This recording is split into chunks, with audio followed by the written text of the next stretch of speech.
Tertúlia. Meu boa tarde para todos e todas. Hoje é dia 2 de janeiro de 2010, domingo. O verbete é 1797. 4 páginas, 41 alogias e 18 máximos. Nós recomendamos ver o detalhismo, que tem 14 máximos. O tema, relação interconsciencial. A especialidade é paraconviviologia.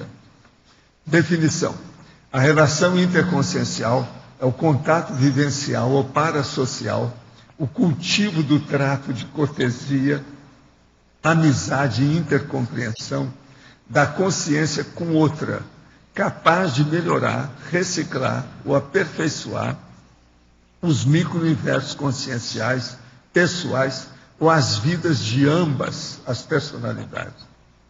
A atração omnidimensional entre holopensenes afins.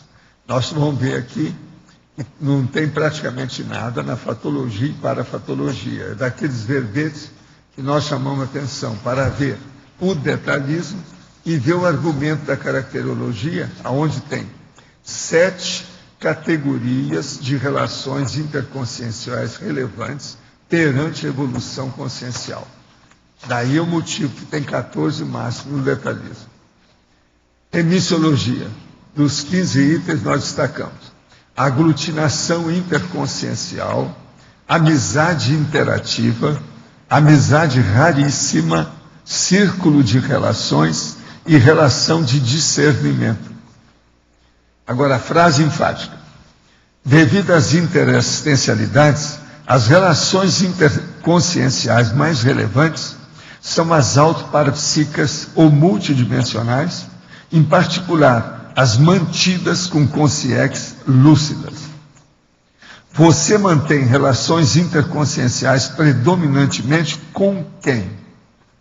Com SINs, consciências amparadoras ou consciências assediadoras?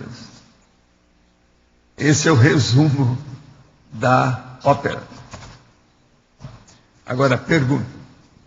O senhor pode explicar, se houver, a relação entre a triscagem, a impulsividade e a assimilação discriminada, sem controle, de energias de outras consciências ou ambientes, quando a triscagem se torna positiva? Escuta, a triscagem, você só vê que ela é positiva quando a pessoa está lúcida da interassistencialidade parapsíquica que ela pratica. Aonde você encontra mais gente com triscagem são sensitivos de efeito físico, com ectoplasmia, geralmente imaturos. Então você precisa saber se ele está no trânsito, se está fora do trânsito, como é que é a situação dele, se aquilo é o normal, e como é que é a vida dele, o trabalho dele, o objetivo dele. E outra coisa que você encontra demais, são esses cavalos e éguas da Umbanda e dessas seitas sincréticas africanas, que o cara está sempre triscando, porque ele é assediado. Então ele fica assim, às vezes, o resto da vida. Eu já vi gente assim, triscando o tempo todo. Esses são totalmente patológicos. Agora, ó, a triscagem realmente tem alguma coisa. Qualquer um que for estudar vai ter que reestudar a oftalmologia. O negócio é impressionante. Uma vez eu falei sobre o processo disso aqui, teve gente que achou muito ruim. No início das nossas tertúlias, que eu falei o processo da lucidez do olho. Outra, como é possível saber a diferença entre projeção consciente e dessoma?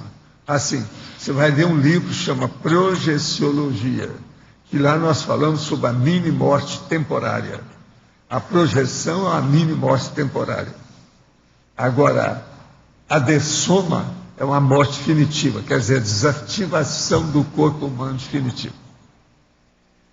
Em tertúlia passada, o senhor falou com bastante ênfase que o sexo diário é importantíssimo para o aprimoramento e aumento da criatividade. A prática, quando não pode ser com parceiro, pode ser em forma de masturbação? O professor também ensinou uma forma de enxergar a aura peniana na penumbra. Achei muito interessante. Como posso me instruir mais sobre o assunto? Faça experiência por você. Agora, ó, o ideal é mesmo um casal e o processo de mais sério entre homem e mulher. Isso é o ideal. Agora, por que o processo de sexo diário pode ajudar a pessoa na criatividade? Porque a maioria das pessoas perdem tempo demais com sexo. Então, elas passam o tempo todo pensando em sexo. Tem até uns camaradas que fizeram levantamento que uma criança, por exemplo, um rapazinho de 17 anos, pensa em sexo a cada 17 minutos. Então, veja, isso aí é uma loucura. Tem gente que acha que não é 17 minutos, é 17 segundos. Entende? Então, o problema do sexo é ficar livre dele. Se a pessoa pratica o sexo, em meia hora, ela passa 23 horas e meia sem pensar no sexo. É assim que eu falo nos meus cursos de sexo somático. Então, isso pode ajudar o processo da criatividade, que a pessoa vai pensar em outra coisa. E outra coisa, não vai fazer besteira de devaneio, problema de fantasia sexual, que isso aí é a abertura para a baratrosfera, uma das coisas piores que tem. Então, o problema é acabar com a carência emocional, afetiva e sexual.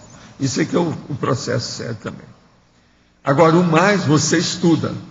A aura peniana tem que ser vista no escuro e quando há ereção. Começa por aí que você vai tomar as suas medidas. Se você aparecer por aqui, você vem aqui que eu vou te ensinar umas técnicas, é só da boca para o ouvido. Já faz um pouco mais de uma semana que tenho circulado minhas energias para tentar atingir o EV, porém não consigo. Quando tento com grande vontade, parece que tem algo que bloqueia, porém não consigo identificar o que é ou aonde é. Ao tentar instalar o EV, que faço em pé, minhas pernas têm contrações musculares, parece que os pés se agarram no chão e as mioclonias produzem algumas sacudidas no quadril. Gostaria de saber o porquê de não sentir mais as energias como antes. Sinto que regredi, mas se isso é devido à falta de vontade, eu devo insistir? Você deve insistir sim, e às vezes não é não. Você agora que está evoluindo para acabar com as mioclonias, porque isso aí é o nível que você está, tem que afastar isso. Então o processo é fazer o EV recostado. Deixa de ficar em pé. Começa a mudar as coisas todas. Se vire. Tecnologia, página 33, primeira linha. Poderia nos explicar melhor a técnica etológica do salto baixo? Como essa técnica se aplica nas nossas relações interconscienciais cotidianas? E como podemos aplicar no nosso dia a dia a técnica do acolhimento da heteroconscienciometria fora do ambiente otimizado de um curso da Consul? O caso é o seguinte. Salto baixo, a técnica de salto baixo é você estar com um sorriso nos lábios, os braços abertos e a porta aberta. Você atende todo mundo que vem falar com você. Você não mostrar elitismo, não mostrar orgulho, soberba. Não seja humilde. Humildade é burrice. Seja modesto. Isso é outra coisa. Então, veja, a técnica etológica do salto baixo é a pessoa modesta que ensina tudo que ela conhece, tudo que ela sabe. Então, ela não tem elitismo, ela não tem soberba, ela não tem orgulho, ela não tem, vamos dizer, aristocracia do salto alto. Ela tem o salto baixo. Agora, como o salto baixo, ela não está na sarjeta, ela não é suja, ela não está em frangalhos, ela não é desleixada. Então, pensa bem nisso. Agora, a técnica do acolhimento na heteroconscienciometria é você fazer tudo que você pode para ajudar os outros. Você vai ter inspiração. Quando a pessoa quer ajudar os outros, os amparadores têm mais capacidade de acessar a pessoa. Aí vem muita inspiração. Uma sensação recorrente de profunda solidão, seguida de um sentimento de pânico, me persegue desde a adolescência. Quando sob esse medo, imagino como uma mulher sempre sozinha. E essa imagem me paralisa. Como esta solidão é a realidade de muitos homens e mulheres, inclusive na conscienciologia, esse medo é reforçado constantemente. Isso na minha terra eu chamo de uma das maiores burrices que ocorre. Por exemplo, você vai ter medo de quê? Primeiro, a consciência não morre. Ela é imatável e imorrível. Segundo, Se você já tivesse que morrer, você já tinha morrido depois de tanto medo. Então para com isso e reconheça o processo, enfrenta a coisa, bolas. Se de ter o quê? Aí é aquele negócio, seja homem, mulher, que deu o seu, como é que é? Estrogênio? O que é que tem? Se de ver como é que é isso, isso é bobagem. Outra coisa, e ainda reforça aqui, ainda está arranjando ainda, sabe, a jurisprudência do processo. Você pode me ajudar a achar a linha de ação para resolver essa fissura do medo definitivamente? Sim, aceita tudo. E vamos ver o que acontece. Te vira, faça o estado vibracional. Você vai ter medo? Ó, síndrome do pânico é uma das maiores burrices que tem. Se a pessoa raciocinar, ela não tem mais síndrome do pânico. Agora, o que é isso? Geralmente, quase sempre na síndrome do pânico, é o assediador à distância, que já tem o domínio do assediado. Devido o quê? O autoassédio. A pessoa tem medo dela mesma. Ela tem que enfrentar isso aí. Todo mundo que tem síndrome do pânico desse jeito tem assediador extrafísico com ele. Qual seria a sua base? As outras vidas? Um pai muito crítico e repressor? Pode ser. O início pode ser a repressão. Uma boa parte é a repressão. Tem alguns casos, por exemplo, que o processo não foi repressão. É a pedofilia familiar. Entende? Processo de molestar a criança. Isso aí, somente mulher. É muito comum. Então tem que superar esse negócio. Agora, a primeira coisa é o seguinte: ponha na sua cabeça. Medo desse jeito e síndrome do pânico, antes de mais nada, é burrice. É falta de raciocínio. É falta de lógica, é falta de reflexão, é falta de ponderação, é falta de desassédio. Vamos raciocinar, gente. O negócio é claro. Você quer falar alguma coisa? Você que entende isso bem. Eu acho que uma coisa boa para parar e pensar é ver assim, substâncias que deixam a pessoa mais ansiosa, se ela está dormindo direito, exercício físico, existe uma série de condições que impactam diretamente no pânico. Então, às vezes a pessoa cria um gatilho e depois vai criando outros, aí a pouco ela perde o controle. Ela chega num nível que ela fica viciada. E a imaginação toma conta. Se ela não parar isso aí, ela vai embora. É carro sem freio. Psiquiátrico. Não, em vez de um assediador, ela pega vários. Daí a pouco ela tem um regimento. Vi uma entrevista de um médico dizendo que não existia vantagem nenhuma em morrer, porque no extrafísico temos tanta responsabilidade de trabalho como temos aqui. Afinal, para uma consciência relativamente lúcida que busca o melhoramento, onde a vida é melhor? No intra ou no extrafísico? A vida é melhor dentro da pessoa. Agora, aí é que tem o paraíso. Ela que tem que criar isso. Agora, do ponto de vista de local, de ambiente, de aquilo que nós chamamos de holopensene, o melhor local são as esferas superiores, ou seja,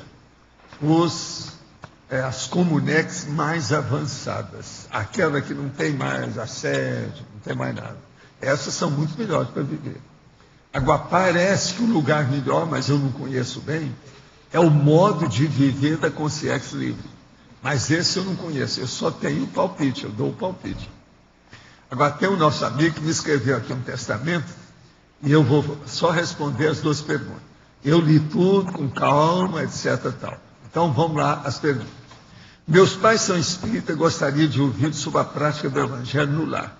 Tinha assistido uma tertúlia quando o senhor discutiu o assunto, gostaria de gravar dessa vez. Então, pode pôr o gravador.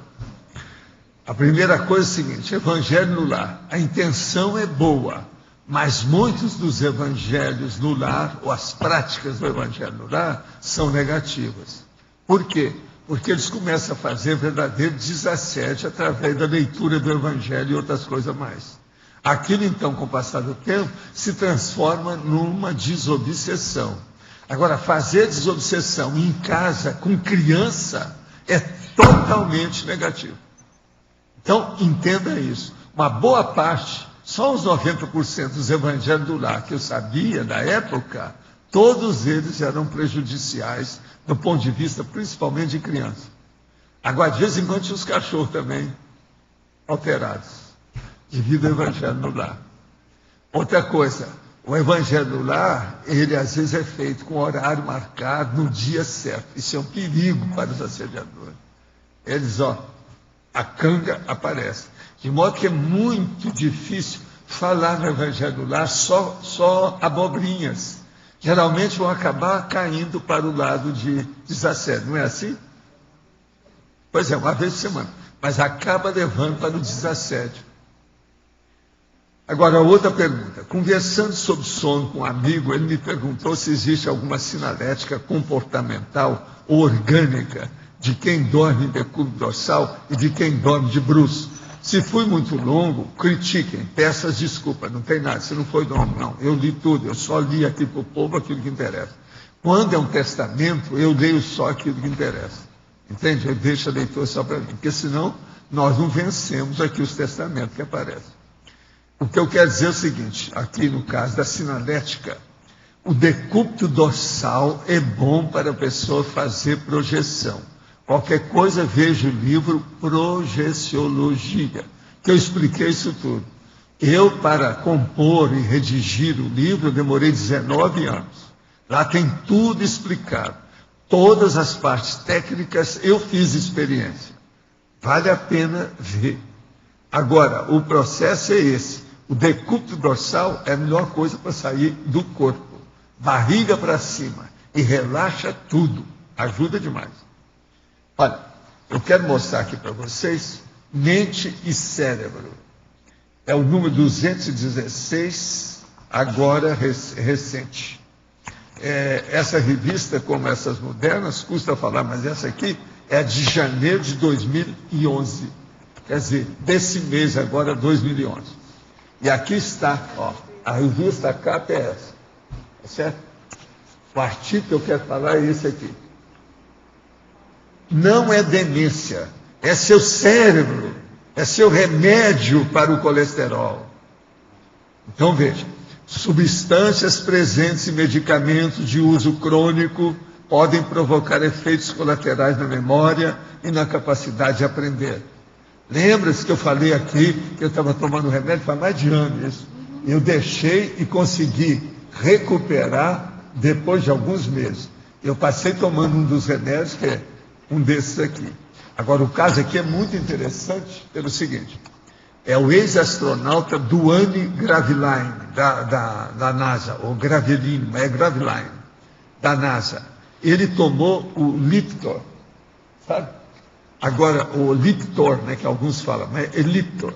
Agora, veja, ele tomou a estatina e depois ele teve uma crise que ele perdeu a memória durante 6 horas, sabendo, não conheceu nem a mulher dele. Esse é quebrado, hein? Agora, o que se passa?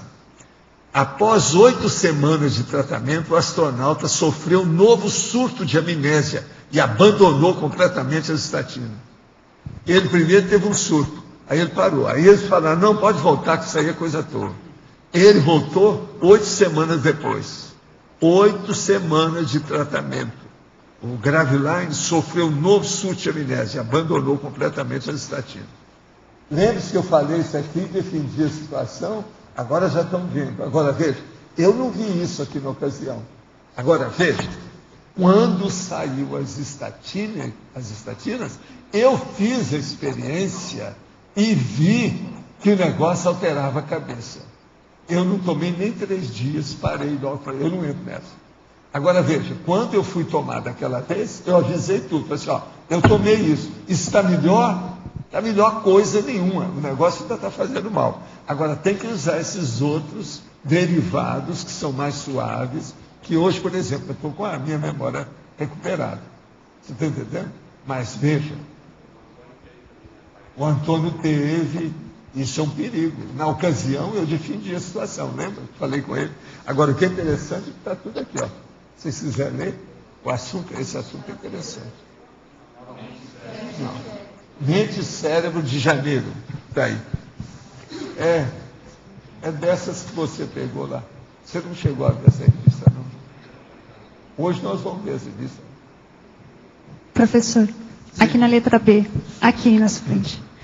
E da questão da mulher, que muitas vezes toma 20, 30 anos o anticoncepcional. O que pode interferir isso na questão energética, Muitas vezes Não. é aquele anticoncepcional O contínuo. anticoncepcional, eu fiz experiência disso com muita mulher, aí eu segui muito caso. O caso todo é o seguinte, se é bem tomado, de acordo com a pessoa, porque tem pessoa que não consegue anticoncepcional de nada, porque não consegue tomar hormônio. Tem mulher que não pode nem chegar perto. Entende? É aquela que eu falo que ela tem as idiosincrasias opostas. Então, essa não tem saída. É um antagonismo total. Então, essas não tem jeito.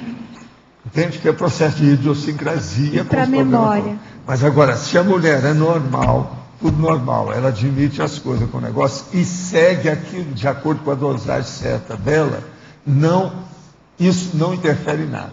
Se ela souber fazer, nem engordar, ela não engorda. Porque as mulheres têm uma ideia que tomou, não é porque toma de qualquer maneira, não estuda, come demais, que às vezes a vida fica mais organizada com a pílula.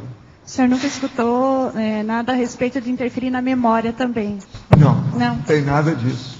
Agora, tem que estudar a pessoa, como é que é, de acordo com qual é a pílula. Você está entendendo como é que é? Isso aí tem que estudar com calma. Cada mulher tem um corpo diferente do outro. Não há um remédio para todo mundo.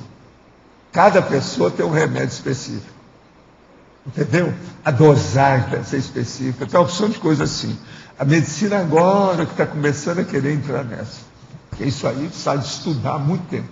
Eu sempre analisei assim. Meu consultório, as coisas que eu atendia, desde lá do interior, eu sempre olhei isso.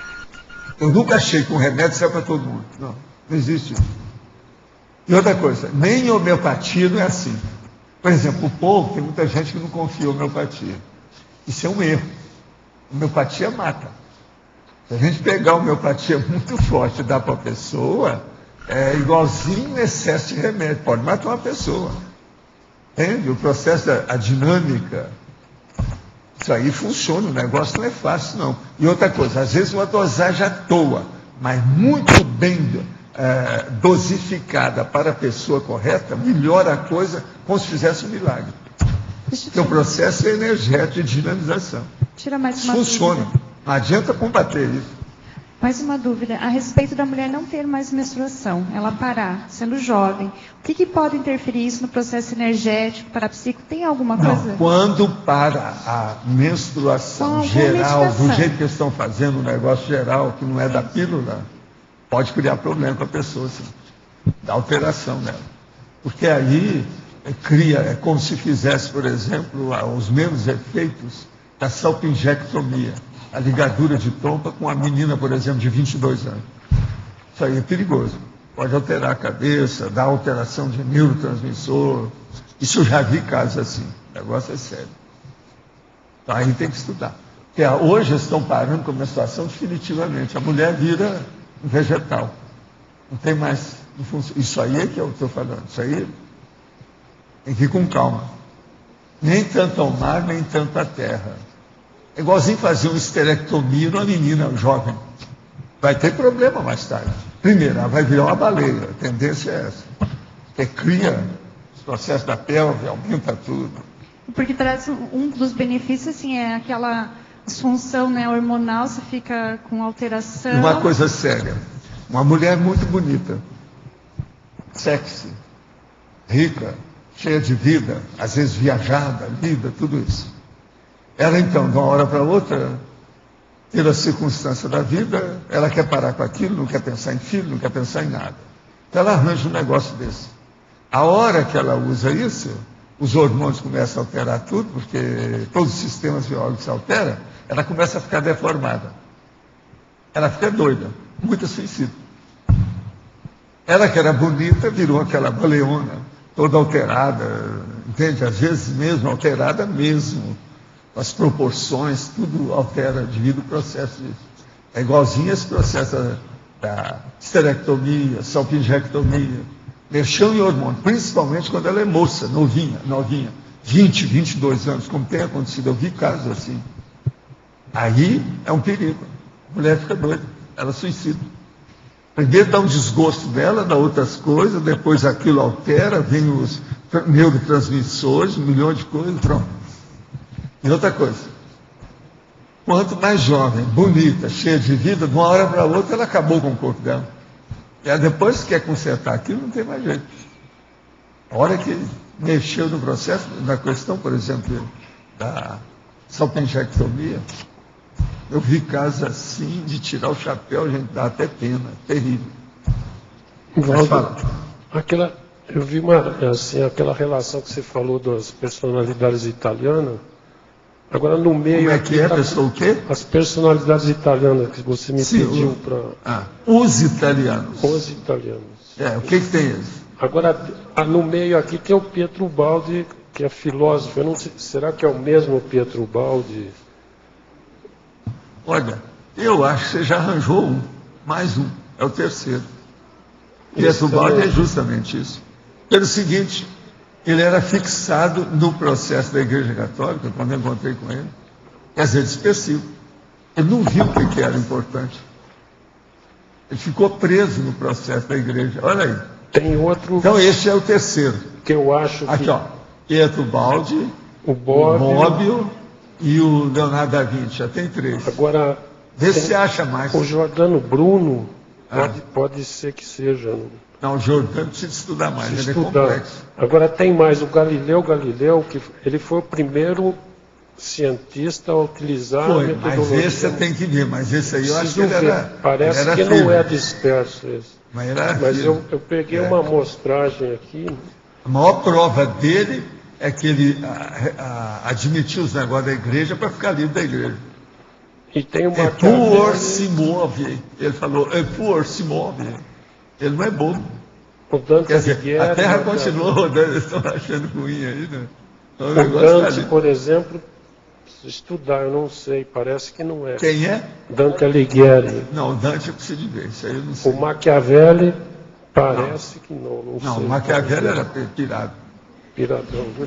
Esse não dá. Depois eu estou falando é gente boa. Tem o Marconi também, Fermi. Eu peguei uma amostra aqui, mas tem bastante filósofo no meio também. Tem Benedetto Eu confio em você Gramsci. Que você vai achar alguma coisa. O meu caso aí que eu pedi para ele, para o Arlindo, é para examinar os grandes gênios italianos que foram dispersos. E tinha cinta dispersão. Nós já chamamos aí, tinha 2, com o Pietro Baldi 3. Não, eu quero ver se tem mais. Agora, eu quero saber depois por que a Itália. Então, eu digo para vocês, não renasçam na Itália, porque senão, com toda a sua genialidade, você vai ficar desperto. Isso é um perigo. Entende? Se de ver por quê. Não, eu quero ver se tem mais gente, né? Por enquanto, o universo está muito pequeno. O Baldi você acha que é, né?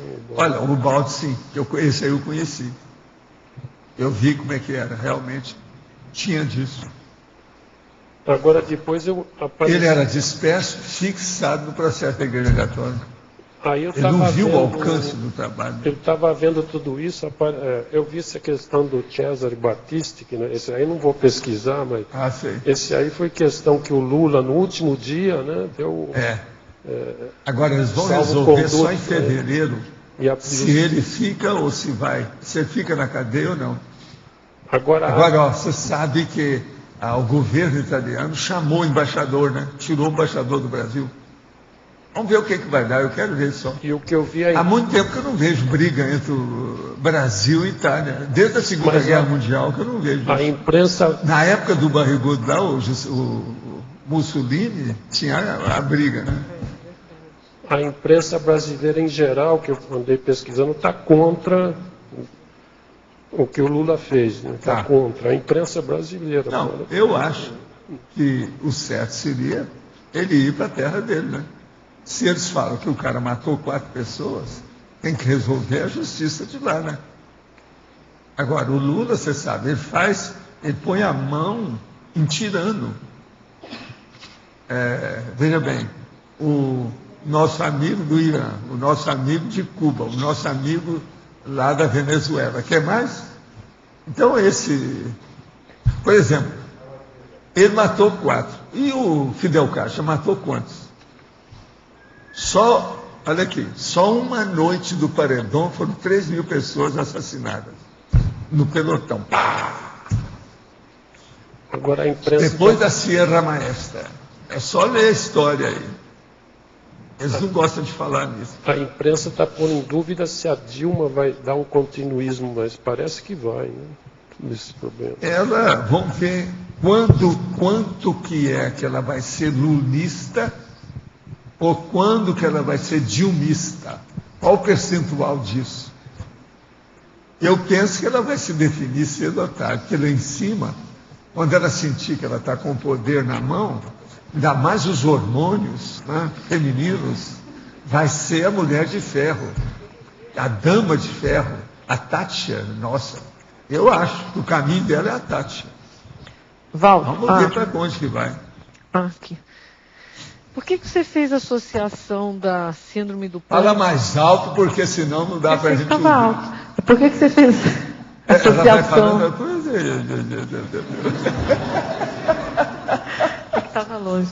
Por que você fez a associação da síndrome do pânico com pedofilia? Síndrome do pânico é uma das coisas que existem. Eu já atingi gente, muito antes desse povo ter problema com de pedofilia na infância. Eu vi isso tudo em Uberaba. Isso é um fato. Muito antes de falar em síndrome do pânico, eu já tratava essas coisas há muito tempo com assédio brabo lá. Surto da pessoa, com assédio. Então, agora, por quê? Porque uma pessoa que tem a síndrome do pânico, ela, de qualquer maneira, ela é tíbia. Ela tem uma certa covardia. Ela é frágil. Ela é carente. Ela precisa de assistência. Agora, de onde é que aparece isso? A maioria das mulheres que tiveram problema, principalmente com pedofilia familiar, de gente da própria família, tem esse perfil. Então, esse perfil predispõe o processo da síndrome do pânico. Você está entendendo? É uma das coisas que pode ocorrer.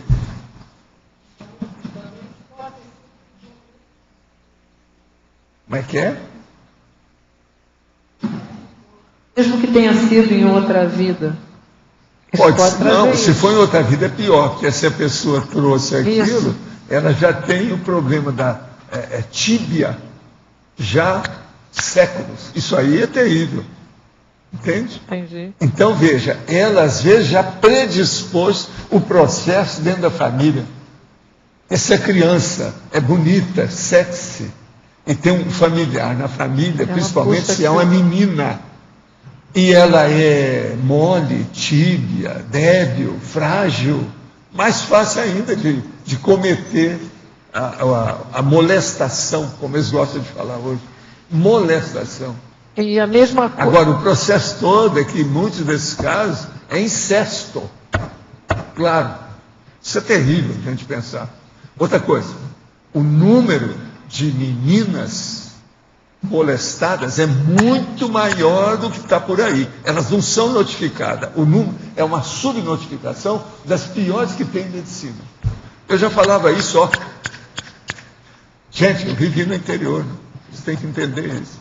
E as consciex, como é que também já sofreram isso e aí conscientes passaram por isso e viram consciex? Aí os afins se atraem, né? Uma coisa puxa a outra, essas coisas todas existem. Agora, eu tenho muita pena desses casos. Hoje, está uma beleza, porque o povo já está entendendo isso muito. A consciência-terapia já tem ajudado muita gente. A psicologia comportamental cognitiva tem ajudado muita gente. Entende? A psiquiatria tem ajudado muita gente. Isso tudo a gente tem que mexer por aí. É a saída. Outra coisa. Esse ano, por exemplo, que passou, eu atingi mais de 20 pessoas, mulheres, jovens e de idade, que foram molestadas. Só uma delas é que não teve problema. Ela estava aqui conosco até 2 semanas aí atrás. Uma loura que estava aqui. Ela foi molestada, me contou a história toda e começou a explicar a situação toda. Ela superou aquilo tudo. E outra coisa, levantou a vida dela. Ela não se tornou prostituta, não teve nada disso. Foi só uma. Todas as outras tiveram problema. Não, eu atribuo que o processo da sexualidade, na questão da mulher, é terrível. Né? Não, essa lá, o temperamento dela. Aquele temperamento, até assediador vai ter medo de chegar perto dela, que ela é muito forte. Então os caras ela deve ter feito aquilo, talvez, com consentimento até, eu não sei, eu não perguntei se o negócio foi consensual. Você está entendendo? A gente não sabe. Mas ela não teve nada. Eu vi pela situação, conversei com ela, a coisa toda. Ela falou assim, não, isso nunca me prejudicou. Eu consegui superar tudo. E o pior da história é que às vezes esses casos são do pai. Isso é terrível a gente pensar nisso. Agora, ó, é a natureza humana do homem animal. O homem bife, a besta fera humana, isso é um fato. As coisas existem. Agora, o que é bom hoje, nesses últimos anos, é que estão começando a falar isso claramente, estudando a coisa para ver se ajuda as mulheres. Eu no interior tinha um problemão com isso aí. Agora veja, acontecia um negócio desse no interior, eles mandavam conversar com o padre. O padre era o primeiro pedófilo que havia. Era uma loucura aquilo. Eu falei assim, um dia isso vem a furo, essas coisas vão ficar claras. Agora, aqueles camarada, tudo cérebro, tudo carrasco do interior, dominando todo mundo. Hoje, ó, o negócio está aí, sendo falado de todo lado. Isso é o máximo, ajudando. O que é? Valdo, página 33, no polinomiologia. Polinômio. Quarta linha, no final da quarta linha, quinta linha. O respeito à diversidade consciencial quanto ao polinômio autoridade cognitiva, autoridade funcional, autoridade vivencial, autoridade cosmoética. Você pode explicar as duas primeiras autoridades, por favor? A autoridade cognitiva. Uma pessoa, por exemplo, que é um professor aí, etc., tal, com todos os PhDs da vida. Autoridade funcional. Uma pessoa, por exemplo, que ela exerce uma função, um cargo, lá, um emprego, alguma coisa, que ela comanda tudo. Isso é autoridade funcional. Agora, a diversidade consciencial, o respeito que tem cada um no seu lugar. Como é que fica isso? Você está entendendo? Respeito. Você quer relação interconsciencial mais séria do que essa? Terrível. A gente tem que ver. Agora, existem aqui outros detalhes que a gente poderia colocar, eu não coloquei. Por exemplo, existem as pessoas complexas, os homens e as mulheres plurais. Elas são muita coisa ao mesmo tempo. Você quer perguntar, pode ser essas às vezes precisam de mais respeito ainda pelo jeito que elas são. Entende? É o jeito. Então, uma mesma pessoa pode ter as 4 autoridades, né? Não, e às vezes tem as piadas, né? Do jeito que aconteceu hoje comigo. Chega um casal para mim. Ele então fala assim, não, eu sou médico, eu não conheço, primeira vez que eles aparecem. Eu sou médico. Eu falo assim, então nós somos colegas. Agora vem a mulher e fala assim, e você? Eu sou dentista, então também nós somos colegas. Isso é piada do dia, de manhã comigo, entendendo? Um casal que apareceu aí, primeira vez. Agora veja, é um fato, né? Então você tem que ver aí a relação interconsciencial. Então esse negócio de coléguas, existe o éguas, quer dizer, os coléguas, todo lado, todo tipo. É preciso examinar isso também, que está dentro da relação interconsciencial. Agora, na binomiologia, por favor. Sim. Quarta linha, final da quarta linha também. Você fala... o binômio coexistencial, admiração, discordância, ou o ato de trabalhar em paralelo e criar contradições evolutivas ao mesmo tempo. Essa segunda parte, o ato de trabalhar, pois é. Se você explicasse mais. O caso todo assim, trabalhar em paralelo e criar contradições evolutivas ao mesmo tempo. Você trabalhar em paralelo com os outros, com as pessoas, com a situação toda. Você quer falar alguma coisa sobre isso? Ela tem estudado muito essas coisas.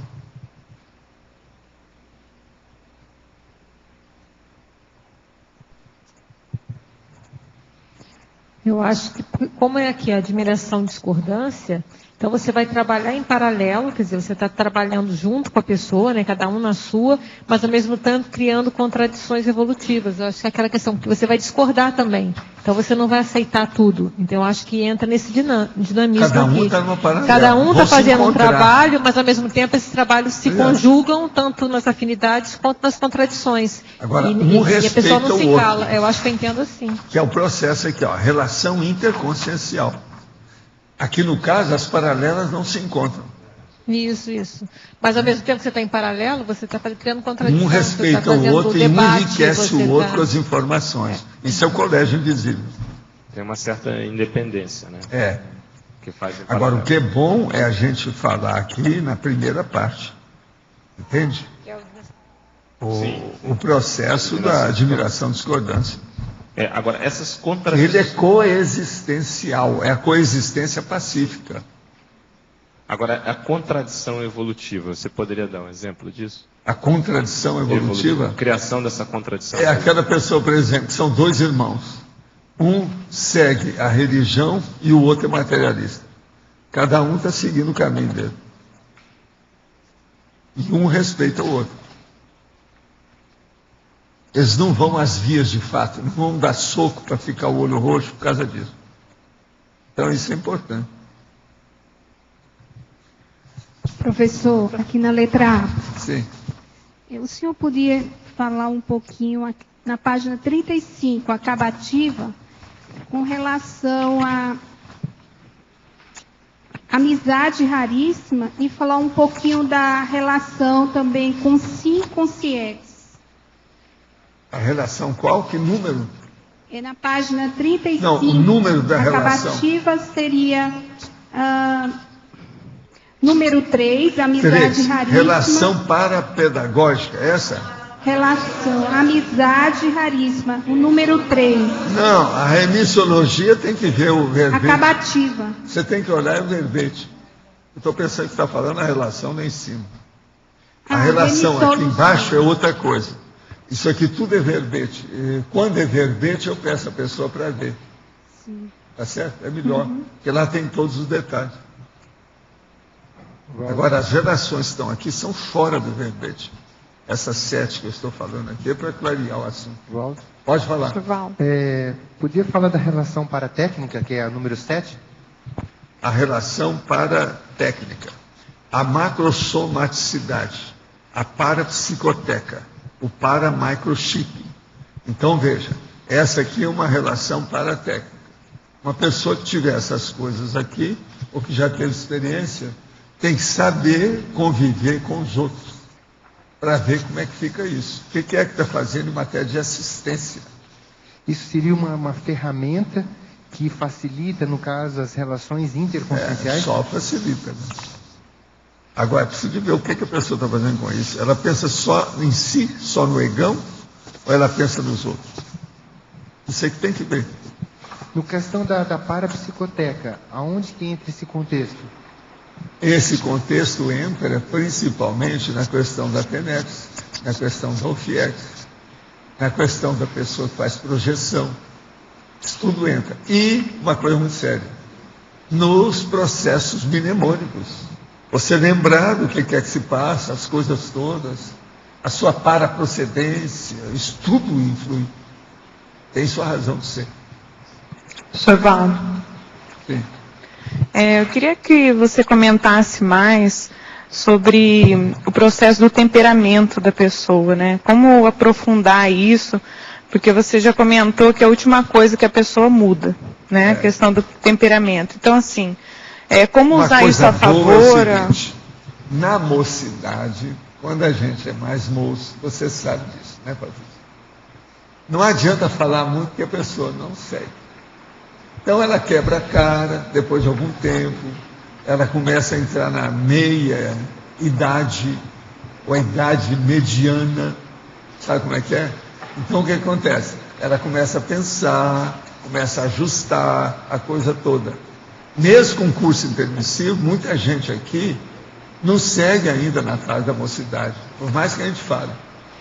Agora, quando vai chegando na meia idade, a pessoa então começa a raciocinar mais.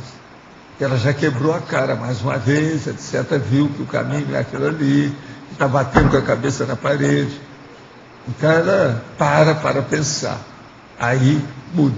O temperamento, então, vai começar a ser burilado. Por isso que eu falo para você que é muito difícil a mudança de temperamento. Aqui eu não vou citar os nomes, eu poderia citar algumas dezenas de pessoas. Sim, mas eu queria inclusive saber... das que moram aqui em Foz ainda. É.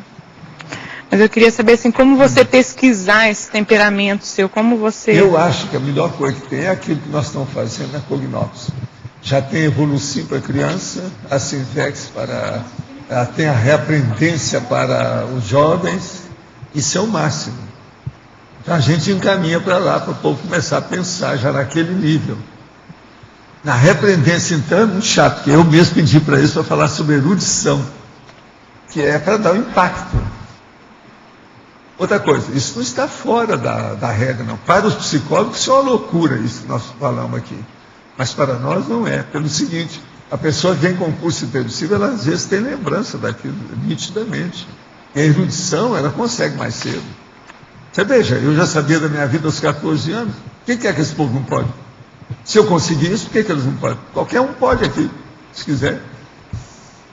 Se uma pessoa humana conseguiu algo, qualquer um outro consegue. É só seguir na mesmo caminho, fazer os mesmos auto-esforços. A pessoa chega lá. Então, o temperamento pode ser mudado, sim, antes, se a pessoa quiser. Mas uma boa parte do povo aqui tem dificuldade para isso. É porque hoje você fez um comentário da moça que o temperamento dela ajudou ela. Né? E muitas vezes eu vejo você comentando que o temperamento atrapalha a pessoa. Assim, o seu temperamento é ótimo. Outra coisa, ela é aberta, ela é, assim, totalmente extrovertida, tem bom humor. Isso ajudou, né? Aí não é dúvida. Então, pois é. Não fica caracterizando a tragédia sofocliana ou dos russos. Você está entendendo? Crime e castigo, Dostoiévski. Então, por outro. Você entendeu? Professor, nessas relações aqui, na caracterologia, a relação interassistencial, ela é a base de todas as outras? A gente pode dizer que ela é a interassistencial é a base de qualquer... Não, a interassistencial é a base da evolução. Então é para tudo. Qualquer convívio, qualquer coexistência tem que levar para o pacifismo. Você está entendendo? Normal, é a coexistência pacífica. E para poder fazer a autoanálise em cima de cada uma delas, pegar uma a uma e analisar os seus cases em cima dela, como a gente não, pode... tem que ver os percentuais de tendência de cada pessoa, né? Uma que está tendente mais ao belicismo, a outra ao pacifismo. Uma que está mais tendente a ajudar os outros, a outra que é mais miserê. Isso tudo tem que ver, né? Esses percentuais todo mundo tem. Se de ver o que é que predomina naquela consciência, naquela pessoa. Aí você analisa, então, em cada uma delas o teu percentual e vê onde é mais prioritário estar atuando nesse momento. E outra coisa, qual é o mater pensando da pessoa? Qual é o mega trafar? A hora que você descobriu isso, você vai procurar. Qual é o mega trafor que ela tem? Aí a gente indica, combata o mega trafar com esse seu mega trafor. Vamos dar um jeito de encaixar isso aqui. A pessoa melhora. Então, um tipo de relação... Nós todos temos a farmacopeia, ou seja, a farmacologia. Todos os remédios estão dentro da gente. Nós é que não sabemos extrair. Você está entendendo? As propriedades desses medicamentos. Não sabemos fazer aquilo que em química chama síntese. Tem vários processos de síntese. Na química também tem um tipo de síntese, que é o processo da precipitação, que é o problema, tem vários nomes para isso. A catálise. Você está entendendo? Nós não sabemos fazer a nossa catálise de temperamento. Então, para isso é que existe a consciência terapia. Por que é que eu recomendo? Todo mundo deve ir à consciência terapia. Eu não tenho nada, não preciso ir lá. Não, você tem sim. Você está aqui num corpo de carne, você ainda não virou consciência livre? Então você está aqui, você precisa de consciência terapia.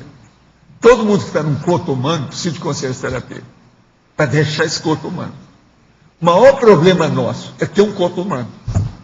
Agora, pior, eu não posso estar falando isso com todo mundo. Chega aquela moça lindérrima lá, eu vou falar num negócio desse, cria um problema para ela. Entendeu? Ou chega o cara que acha que é o maior Entende? É o Sansão da paróquia. Mais do que o Hércules. Mais do que o Hércules. Entende? Então esse eu também não pode falar. Você poderia dizer que um dos maiores ganhos da vida intrafísica seria essas relações conscienciais? Eu acho que seria um dos pontos altos do autodiscernimento da consciência. É a pessoa ver quais as relações interconscienciais que ela tem. Qual a qualificação daquilo.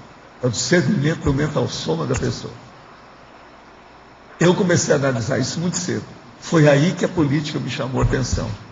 Quando eles me convidaram para ser deputado estadual e eu não quis, eu já tinha muito estudo de política. A meu ver, já tinha arranjado as minhas premissas. E eu era menor ainda. Eu não tinha 21 anos. Pra você ter uma ideia. O negócio é bem menor. Naquela ocasião, para eu ser deputado, tinha que aumentar minha... Então eu tinha que mudar, eles iam arranjar tudo maracutaia, né? Coisa de político. Né? Arranjar certidão de nascimento, tudo diferente e tal. Dizer que teve um erro. Eu vi muito isso no interior com outras pessoas.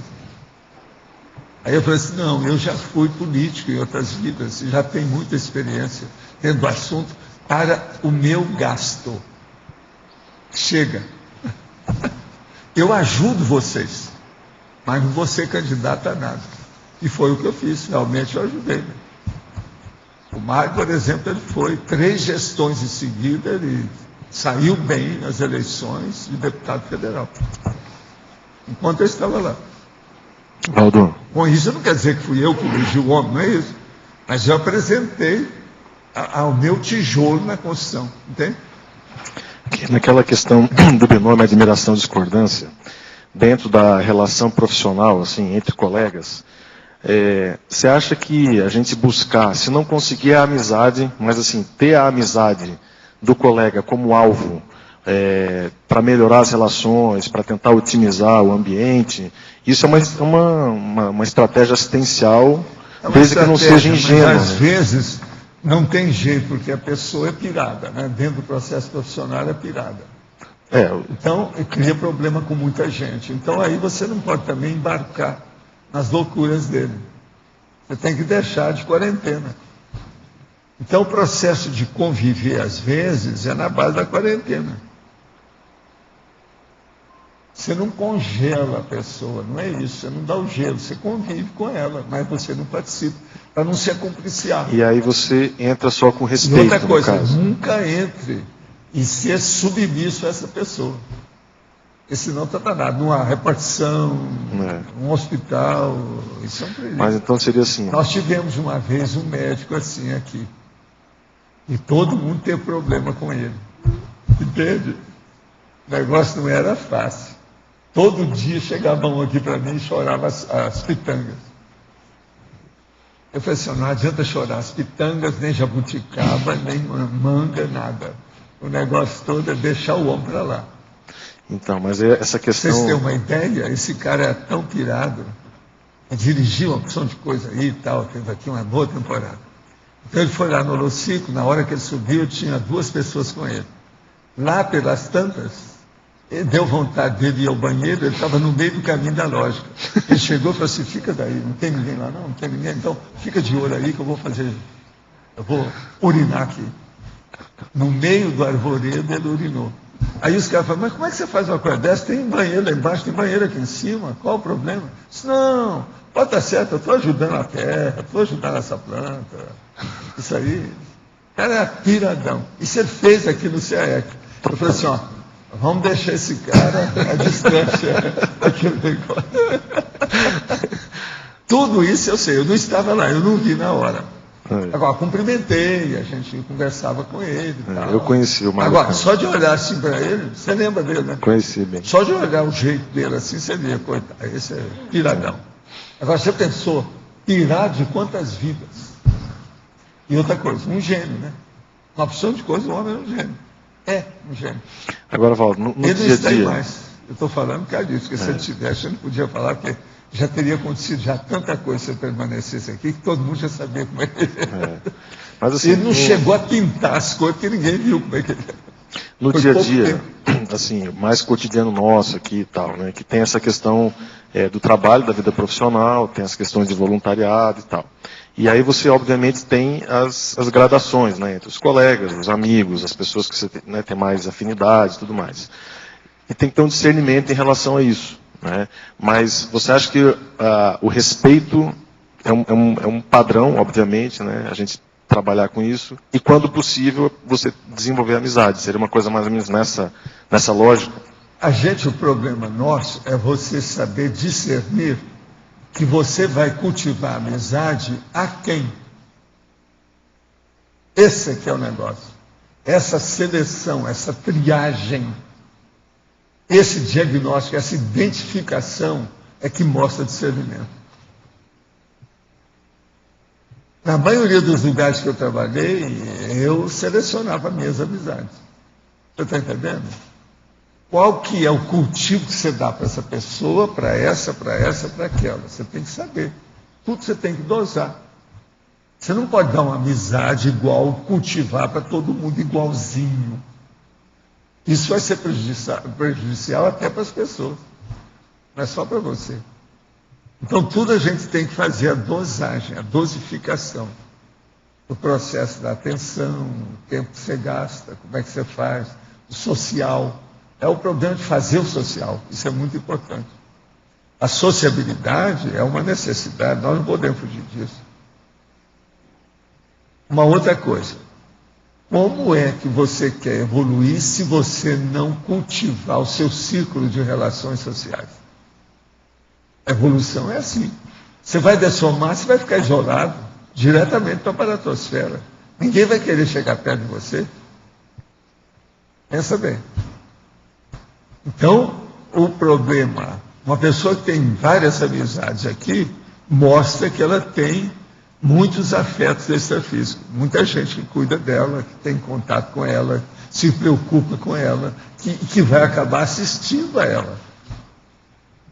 Entende? Isso aí é muito importante. O Lula, por exemplo, com todas as coisas dele, é muita gente que gosta dele. De qualquer maneira, tem assistência. Você entende? Não interessa as bobagens que pode ter feito, isso e aquilo e tal. Outra coisa, ele saiu agora e está falando que a Dilma deve ser reeleita. Então, isso ele está pensando que em 8 anos ele não vai pensar em voltar. Ele depois fez uma explicação que só doida que volta, porque 8 anos já teve muito trabalho, agora eu não vou arranjar mais. Eu não estou falando isso. Quer dizer, a gente não sabe, né, o que se passa. Nada como o tempo. Vamos esperar daqui 4 anos, a gente vai ver a primeira prova da história. Quais estratégias você sugere para cultivar uma amizade?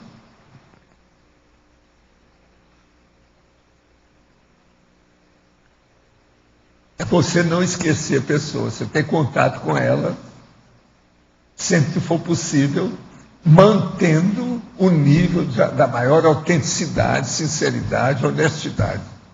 Esse é o caminho, não tem outro jeito. Agora, por exemplo, às vezes você quer cultivar uma amizade com alguém, mas é impossível devido à geopolítica. Cada um está numa geografia muito diferente do outro, então não adianta, não resolve. Outra hora, porque a pessoa, às vezes, ela não pode mudar mesmo pela circunstância da vida dela. Então você tem que deixar para lá.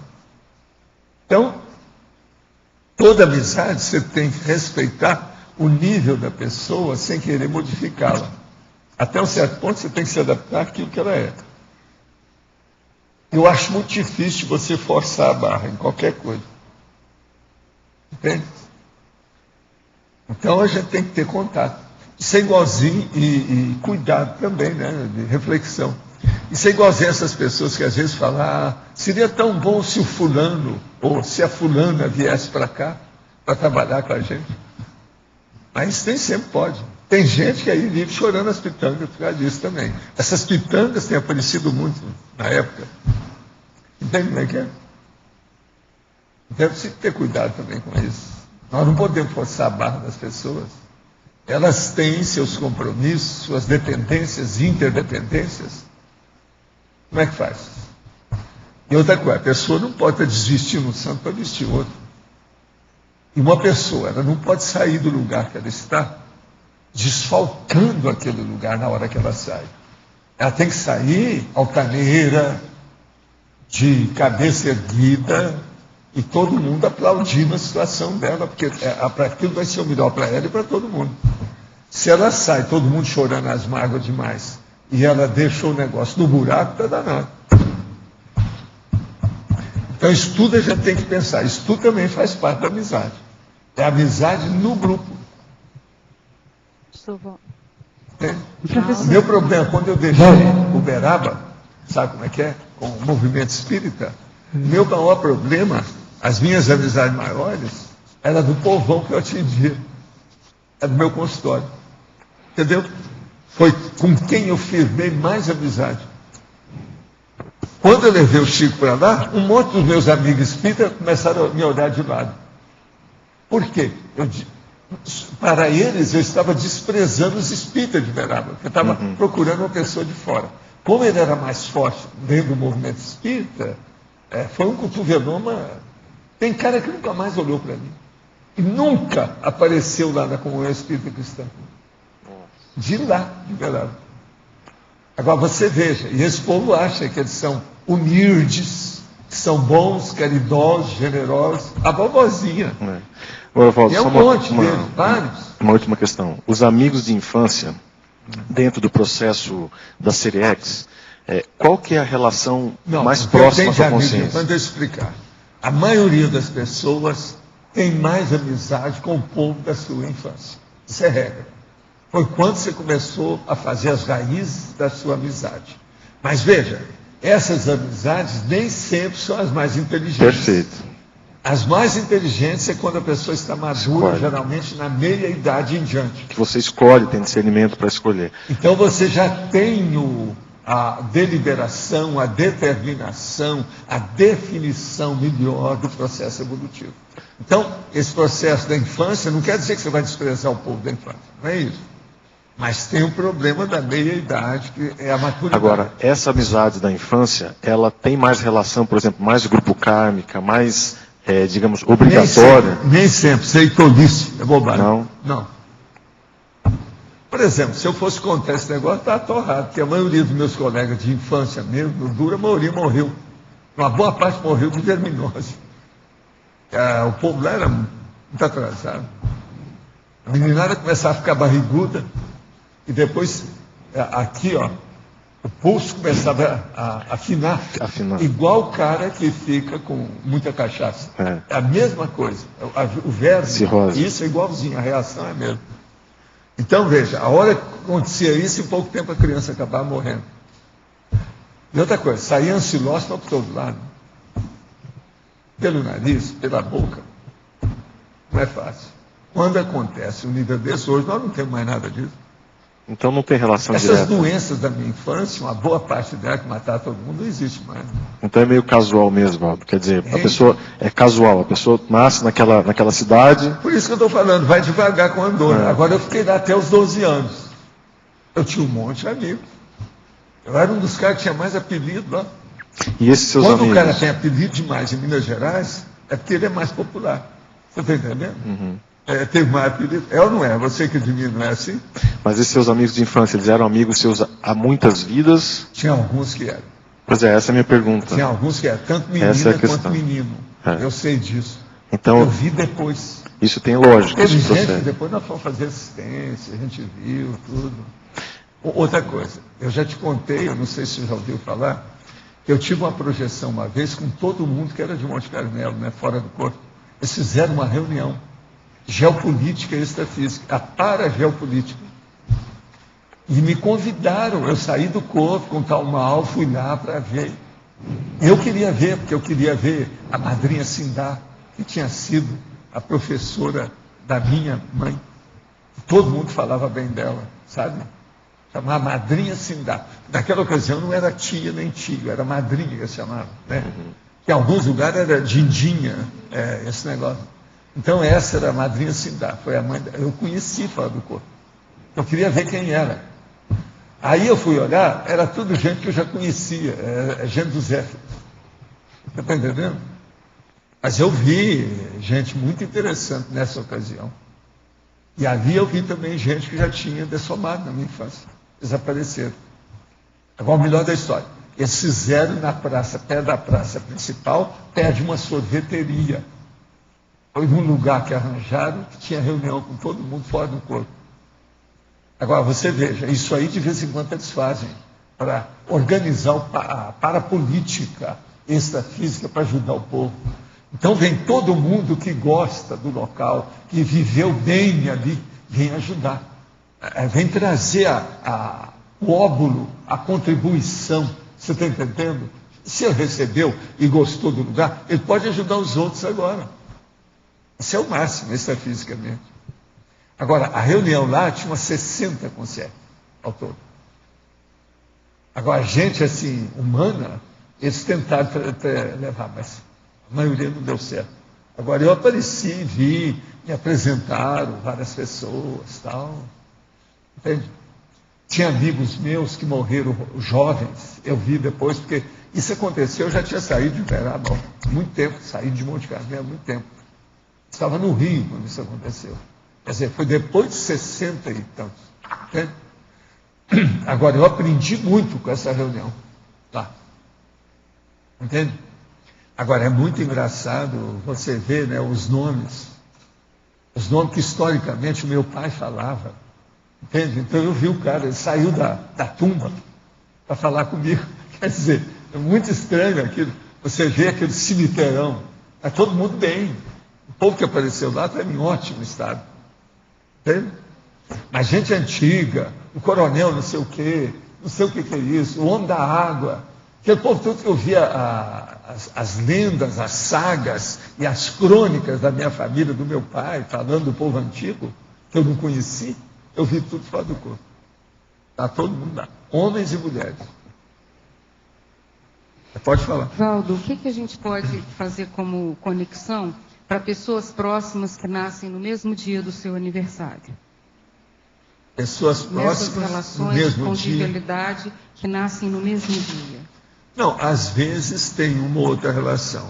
Eu, por exemplo, eu tive algumas pessoas com isso muito estranha, mas teve uma que criou um attachment, uma ligação violenta, que foi o filho do tio Vital. O tio Vital era meu primo. O filho dele também era meu primo, tá certo? Agora, o que houve? A mulher, que é a mãe do menino, era um pouco alterada. E o menino nasceu alterado. Mas nasceu alterado de que jeito? Ele era praticamente um idiota, até um certo ponto. Então, vivia dentro de um carro, você está entendendo? De madeira, feito por ele, como se fosse um caixote grande. E ele vivia lá. E era todo alterado, todo. Agora, o que se passa? Ele nasceu no mesmo dia, praticamente quase na mesma hora que eu. Primos. Aquilo, a própria mãe dele tinha um attachment comigo. Você está entendendo? Porque, e outra coisa, era um quarteirão e o outro quarteirão. A diferença de um quarteirão para o outro. Tudo na mesma rua. Né? Avenida Olegário Maciel. Então, eu fui criado com aquilo. A minha mãe, então, chegava para mim e falou assim, vai lá visitar o filho do tio Vital. Ele nasceu no mesmo dia que você. Ele gosta de você. Realmente o menino gostava de mim. Dentro daquela situação dele toda, ele gostava demais de mim. Quando eu chegava, ele deixava todo mundo que estava perto e queria falar comigo. Como se quisesse brincar comigo, você está entendendo? Dentro daquela situação. Então eu ia para lá, com muita calma, etc. Mas ele quase não respondia a nada que eu queria, por causa da condição, da cabeça. Entende? Agora, ele morreu cedo, foi embora. Mas esse, por exemplo, foi o nascimento no mesmo dia que criou esse attachment comigo. Agora, ele viveu pouco tempo. Eu só sei que ele já estava grandão, porque ele era um cara comprido igual eu, da família. O que é engraçado é que a mãe dele era baixinha, cheinha. Mas ela era um pouco alterada da cabeça. Esse é um nível de sincronicidade importante. Ele assinala. Agora, que eu lembro é isso. Agora, eu tive um monte de gente que nasceu no mesmo dia. Por exemplo, o Dr. Hitler Pimenta foi um dos maiores dentistas que eu encontrei, que estudou comigo lá em Uberaba, foi professor lá, uma pessoa seríssima. E não mudou o nome que o pai dele deu. O nome dele era Hitler Pimenta. Ele, eu acho que ainda existe até hoje. Ele nasceu no mesmo dia que eu. Nós fizemos tiro de guerra juntos, porque tudo é da mesma época, 32, a classe 32.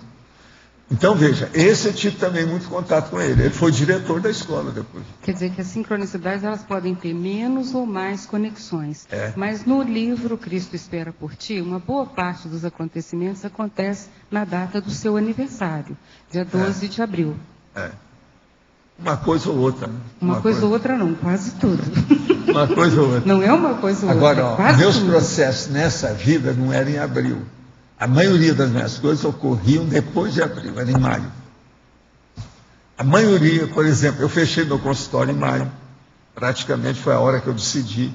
Quando eu saí de Uberaba, foi mais ou menos em maio para junho. Você está entendendo? Uhum. Quando eu instalei minhas coisas no Rio, foi mais ou menos no mês de maio, a coisa quando instalou, que eu liquidei com tudo. Então tem um monte de coisa em maio. Então isso varia. Mas ali agora, não é gratuito, existe uma né, coisa, Walter? existe Não uma coisa séria. Uma agora eu vou te contar o que é o processo de data, como isso é sério. Você sabe que na década de 95, 96, 97, principalmente, eu rodei muito fora do Brasil. Eu vinha aqui, por exemplo, no CEEC, de vez em quando ia para o exterior. E eu usei laptop, daqueles que estavam começando a chegar, uns notebooks, que eram sub-notebook. Não, um pequenininho, japonês. E eu usei aquilo fazendo ali o meu processo de agenda, o calendário, durante 3 anos. Com aquilo, então, eu queria estudar o número de pessoas que eu atingia por ano, o que é que eu fazia, quais eram as coisas que ocorriam mais comigo durante o ano inteiro. E aquilo tinha a parte do Brasil e a parte exterior. Tudo eu anotava naquele diário, durante 3 anos. Quando eu fui fazer o levantamento e fui fazer o livro de cada um deles, o livro diário, no papel, tirando do computador, eu então verifiquei que tinha uma data em fevereiro, que era quando eu dava o balanço do FIEX. Agora, adivinha qual é essa data? Hoje não adianta mais esconder, porque eles já estão falando muito aí no processo da data. É o calendário chinês. Quando eles agora lá na China fizeram a comemoração de Natal, mas isso é só comercial. O verdadeiro Natal deles, a comemoração anual, é em fevereiro. Que dia que é? Olha o dia que vocês vão ver que é o dia meu. Agora, baseado em que é isso? Por que comigo é assim? Agora, eu fui perguntar para o numerador, ele virou para mim e falou assim, olha, você não saiu da China? Desde aquela época você já tinha os usos e costumes. Agora já pensou quanto tempo faz isso?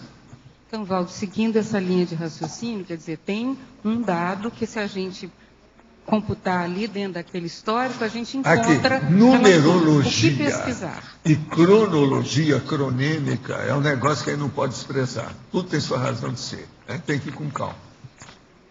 Agora, ó, se vocês viram aí as comemorações de Natal, lá da Globo News, eles mostraram. Não, agora aqui, nós estamos na China, eles estão comemorando o Natal aqui, mas isso é só por causa do processo comercial. Porque a comemoração vai ser no dia tanto de fevereiro. Valdo, foi o primeiro... Eles falaram na diretiva, ó, minha data aí, ó, são chatos. Foi o primeiro ano que houve comemoração de Natal na China junto com o Ocidente, porque lá não se fazia, não tinha árvore, ninguém sabe quem é Papai Noel, andaram perguntando para o negócio tudo lá em fevereiro. Era totalmente fora. Agora, o dia é 24 de fevereiro. Olha, depois vocês vão ver mais ou menos, é entre 24 e 26, mas quase sempre é o 24 que manda. Mas eu posso insistir? Hein? Sei, mas agora é muito estranho, porque o negócio é fora e bateu várias vezes comigo na mesma data do chinês. Valdo, então mais uma se bater em 10 anos, se bater uma vez, já é demais isso. É muita coincidência. E a vovozinha, onde é que fica? para a gente que está fazendo a pesquisa, o que vale a pena observar em relação a essa data, você que participa daquele elenco, daquela elencologia? Não, eu acho que isso não tem tanto valor, não. É igual esse negócio de astrologia, eu acho besteira. Eu acho que isso tudo sai na diurese, isso é muito secundário. Não dou muito valor para isso, não. Os processos que eu vi, tem pessoa que nasce em qualquer época do ano, que é melhor que o outro, que eles se esperavam tudo, não deu nada. O outro saiu muito melhor, isso tudo é bobagem. Esse negócio de influência de astros e tempo, eu acho secundário. Não é por aí. Não, eu sei. Mas eu estou te falando, na fritada dos ovos eu não dou muito valor para isso. Agora, eu dou valor para a gente ver o que está influindo na gente. Por exemplo, qual a minha relação com o filho que eu tive e tal? De qualquer maneira eu tinha. Ninguém nasceu naquele mesmo dia que ele, para ficar com aquele attachment, e ele se apegar tanto a mim. Por que isso? É isso que eu chamo a atenção. Então, como é que fica isso? Aquele caso dele é impressionante, menino. Agora, me dava uma pena danada. Eu mesmo, de vez em quando, pegava a carrocinha dele, andava com ele, mas só dentro de casa, porque não podia sair com ele. Entende? Andava dentro da sala, de um lugar para outro, brincava com ele, mexia. Valdo, aqui no ar. Aqui. Na principiologia, na segunda linha, o princípio da inseparabilidade grupo kármica. Sim. Mas não tem aquela condição da consciência que está melhor e vai sair daquele grupo karma. Não, o problema da inseparabilidade do grupo karma é o seguinte, você olha bem como é que tem os limites. Por exemplo, você conviveu com a Consciex durante milhões de anos, tá certo? Você vem andando. Lá pelas tantas, ela é com os réus e ela vai ser transmigrada. A sua inseparabilidade foi para o espaço. Então, isso tem um limite. Agora, a inseparabilidade do grupo kármica quase sempre ela taxa, a pessoa está presa na outra. Uma boa parte é assim. Agora, na questão da transmigraciologia, é um fato aí que liquida com o assunto durante muito tempo. Sim. E a gente não sabe para quanto tempo isso, nunca se sabe. Como é que é? Entendi. Agora, veja, então, a inseparabilidade do grupo kármica tem um princípio que ajuda a mostrar quando é que ela acaba. É quando um evolui na frente do outro. Você vira serenão da hora para outra. Eu estou aqui como pré-serenão. Você vai ter que me deixar, não tem outro jeito. Tem que tatear para você, não tem saída. Entendi. Sob certo aspecto, é o que acontecia com as minhas retrocognições. Que tava... É a vida. Cada um faz o que pode. Professor. Teologia, página 33. Último item. Os efeitos da relação de discernimento. Os efeitos da relação de discernimento no fortalecimento das capacidades individuais e grupais. Sim. Quer dizer, qual que é a sua relação de discernimento para fortalecer as capacidades individuais e grupais? Quer dizer, das pessoas e do grupo. O que você faz para isso? Isso tudo é o convívio que você tem com os outros, é o processo sociológico. Por exemplo, eu sempre procurei ter amizades frutíferas, sem visar o Valdo, visando o outro. É a mesma orientação que eu sempre tive para a dupla evolutiva. Aí entraria Você tem que visar o outro. Isso aqui é o melhor, é o mais inteligente de tudo. Com isso você não perde nunca. Você sempre ganha. A respeito da caracterologia, entraria aí, a respeito desse item, as três primeiras relações, a relação evolutiva, interassistencial e pedagógica, parapedagógica. Aí depende. Seria... O que a pessoa faz por aí. Obrigada. Aqui. Ontem o senhor falou sobre a clarividência, que para estudar a clarividência, primeiro teria que estudar a fisionomia, a aparência. Poderia falar mais sobre isso? Por exemplo, se uma pessoa estuda o processo da caracterologia, que é o processo da persona, o problema da tipologia, ou a biotipologia, essas coisas todas, ele vai ter uma visão maior. Lá na holoteca tem uma série de livros sobre essas coisas. É só pegar e começar a estudar as características. Então tem a característica dos criminosos, da pessoa normal, da mulher, do jovem, da pessoa, do ancião. Tem tudo isso para a pessoa estudar. Isso às vezes é importante para a pessoa caracterizar. A maioria das pessoas pensam que conhece a cara dos outros, não conhece nada. Ela vê milhares de caras todo ano, mas não sabe identificar a maioria das coisas. Então, na hora que souber identificar, por que isso é importante na clarividência? Por quê? Eu apareço a você, o Zéfiro aparece a você, e aí ele te dá uma piscada. Tem sua razão, eu estou dando uma mensagem. Uma piscadela é uma big de um discurso. Ou ele está com você, daí a pouco dá um sorriso de Mona Lisa. Tudo tem alguma coisa. Então, é muito importante estudar essas reações faciais, os caracteres, etc. Como é que é? Você entendeu a relação? Sim, porque vai trazer informação daquela consciência que está aparecendo. Porque a maioria das clarividências não dá para a pessoa perceber a mensagem direta. Ela tem dificuldade, porque se tem dificuldade, se já está com a clarividência, arranha a mão na parede que já está ótimo. Está entendendo? Porque às vezes não vai ter telepatia, a pessoa não vai entender nada que o outro está falando, no entanto, ele está falando. E quando o negócio é insistente, a pessoa fala. Aí você teria que saber ler os lábios. E outra coisa, tem que ser lábio claro. O meu, por exemplo, é difícil de ler, por causa do bigode, eu tenho cabelo do lado. Então, isso aí é difícil. Isso a gente percebe no acoplamentário, quando aparece consegue que ela fica, né, falando, se comunicando. Então, concluindo, pois aí ele ajudaria tem que ver qual a mensagem. É difícil. Tem que ver o conteúdo que ela está transmitindo. Por isso que é importante. Na clarividência mais avançada, eu sempre recomendei para as pessoas estudarem os caracteres faciais e as reações faciais das pessoas. Isso ajudaria na interpretação do fenômeno da clarividência? Como é que é? A caracterologia, ela ajudaria na interpretação. É justamente isso. O cara chega e olha para você assim, firmemente.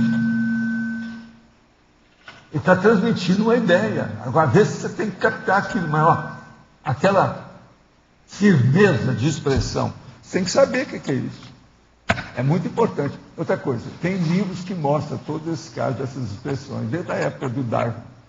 Tem a opção de livros sobre isso. E outra coisa, tem os desenhos das pessoas. Aonde pesquisar? Lá na holoteca tem esses livros. Como que chama? Procura lá os livros sobre caracteres faciais. Tem um monte deles lá. Agora aqui. Estrangeirismologia, página 32. De que forma podemos ampliar o link com a nossa paraprocedência pessoal através da consciência amiga, facilitando projeções conscientes e retrocognições do nosso mais recente período intermissivo? Como saber, através do rapport, quais das consciências amigas têm relação com a nossa paraprocedência? O melhor aí é você fazer o levantamento do seu círculo de relações. Olha os temperamentos e analisa cada pessoa, com os detalhes. Vê quais são os trafores, o mega trafor e o mega trafar de cada um. Examina tudo calado, quieto, e vê o que é que tem. E depois, examina qual é o interesse, o objetivo, a meta, o mega foco de cada pessoa. Vê aquele que bate com o seu, que aquilo tem alguma relação. É por aí que você começa a ter relação. Agora, anota as ocorrências. Quais são as reações daquela pessoa para você? Isso às vezes é importante. Ao exercitar o EV, na sexta descida de energias e após o balonamento, começou uma pressão em linha curva em minha têmpora direita. A pressão iniciava-se onde se situa o osso esfenoide, até abaixo de minha orelha. A pressão era tão intensa que dava a sensação de que a minha cabeça naquela parte ia explodir. A pressão persistiu e só cessou quando levantei da cama. O professor Severino esclareceu o que foi isso. Isso é o desenvolvimento do seu processo de energia. Isso aí é que eu chamo que a cabeça está para arrebentar. Isso é normal, isso mostra que você está num bom caminho de energia, está desenvolvendo o processo. Isso é ótimo. Porque às vezes parece que a cabeça vai implodir. Tem até um filme que mostra isso, a cabeça implodindo do cara. De modo que é isso aí. O que parece com a gente é isso. Agora, é justamente, mexe com o esfenoide e mexe com a fáscia lata. Fáscia lata é o seguinte, ó, eu estou aqui, então eu faço isso, ó. Ó, isso aqui, ó, puxou a minha testa. Se eu tivesse um tupete, o tupete estava aqui, ele ia para trás. Os artistas têm que saber fazer essa cena, quando tem tupete. Tem careca, mais difícil. Então, o careca tem que olhar, ó. A gente faz isso e faz assim, ó, foi para trás. Isso é a fáscia lata. É um músculo que puxa toda essa pele com o processo que tiver aqui. Entende? Ou a careca ou os cabelos. Então, isso tudo faz parte desse serviço aí do trabalho. Agora, aí que vem os nervos, os pares intracranianos, o problema do esfenóide que eu falo, o processo do tragus do ouvido. Possivelmente ele mexeu com tragus. Alguma coisa aí nesse sentido. Estuda o que é tragus. Olha no dicionário o que é. Realizo projeção em viajoura para fins de assistência. Pessoas de outra cidade me pedem atendimento à distância. Eu não sabia que eu fazia, até encontrar essa explicação no livro Projeciologia. O senhor pode falar mais sobre esse tipo de projeção? Olha, você deve estudar o mais depressa possível o manual da TENEPS. Você está deslocada, dá um jeito.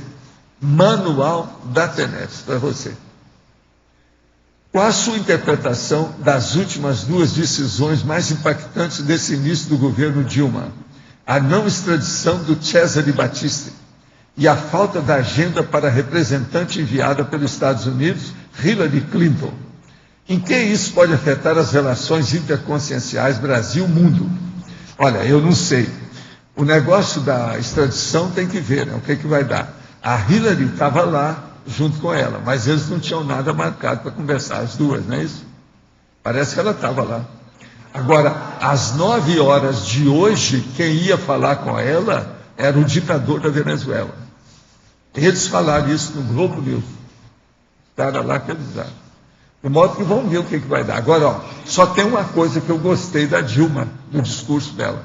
Ela falou 2 vezes a favor da imprensa. Então, como é que é? Ela não vai, então, querer fazer aquelas besteiras do Franklin Martins, aquelas tolices, vai ser isso? Quem viver, verá. Vamos ver o que vai dar. Boa parte da instalação dos EVs são rápidas. Às vezes a intensidade da circulação no soma são leves e às vezes o soma estremece com leve contração muscular e inspiração profunda após um alívio na expiração, seguido de exteriorização de energias. Essa ocorrência ocorre quando fico muito tempo sem realizar o EV. Esse processo da contração é normal? Existe alguma outra situação para ocorrer isso? Estou na casa dos meus pais, é temporário, tenho 36 anos, não é assim do canguru. Estou reorganizando algumas pendências, já está se defendendo. Principalmente a financeira. Espero estar em breve no CIAEC, auxiliando, aprendendo e auxiliando. É a porta giratória que você entrou. Então, você vai e volta e sai, não é isso? Agora, o que eu vejo é o seguinte, você está exteriorizando as energias, você está em desenvolvimento. Isso tudo aí acontece. Anota as coisas e vai em frente. Todo mundo quer, quando acontece alguma coisa, aquilo é o maior da galáxia. E não é, isso tudo é banal. Acontece com todo mundo que está em desenvolvimento. Tem que suar sangue ainda, fazer muita coisa, não é de uma hora para outra assim. O povo começa 3 dias depois, já está querendo ser um gênio galáctico. Fiz consciência terapia o ano passado, e os consciência-terapeutas afirmaram que viram consciência homossexual comigo. Depois disso, entendi as intrusões pensênicas que sofro na relação sexual com minha namorada. As intrusões são imagens afins que promovem culpa. Não entendo o porquê desse tipo de assédio, não sinto atração por homem, e nessa vida nunca tive experiência homossexual e nem fantasias. Há 3 anos não uso a imaginação para estimular sexualmente. Pode dar dica onde devo procurar a causa desse elo pensênico. Sou tenepsista e estou com 30 anos. Eu acho que isso tudo é secundário e vai sair na diurese, falando literalmente. Não é isso? O problema todo aqui é o seguinte: anota essas coisas e vê o que acontece. Pode ser que temporariamente você estivesse ajudando alguém que tem relação com o homossexual e está mexendo no processo sexual. Então, é o reflexo do assistido sobre a pessoa. Isso tudo tem. Sendo uma isca lúcida, eu supero as agruras existentes na minha consciência, estudando a conscienciologia de maneira aguda. Fico feliz de observar as abordagens técnicas e muito objetivas sobre a síndrome do pânico. Comecei a desenvolver essa forma de autossabotagem por falta de reflexão e muita repressão da mesologia. Sim, o povo leva o síndrome do pânico como se fosse... e ganham muito com isso. Tratei com homeopatia por saber que a maioria dos psiquiatras ainda analisa seus pacientes de uma maneira equivocada. Obtive um resultado que me deixou renovado. Gostaria de saber se o professor conhece algum médico formado que passou e superou a síndrome do pânico. Não, isso aí tem muita gente, é só você conversar. É que esse povo, quando é assim, eles não gostam de falar nisso, ainda mais médico. Isso não é bom para a condição de profissão dele. Não sou eu que vou falar aqui, que não dá, né? Não está aqui quem falou. Tenho já 35 anos, tenho problemas profissionais, financeiros e sociais sérios. Há anos e estou em tratamento psicológico e psiquiátrico. Mas ainda me embaraço e patino devido ao meu egocentrismo. E a pessoa escreveu o egocentrismo com letra desse tamanho. Meu intelecto e o cotidiano só me trazem de volta ao mesmo ponto. Como posso sair disso, do egocentrismo? Olha, na minha terra, o nome que a gente faz, a coisa que a gente faz é fazer assim, ó, vergonha na cara.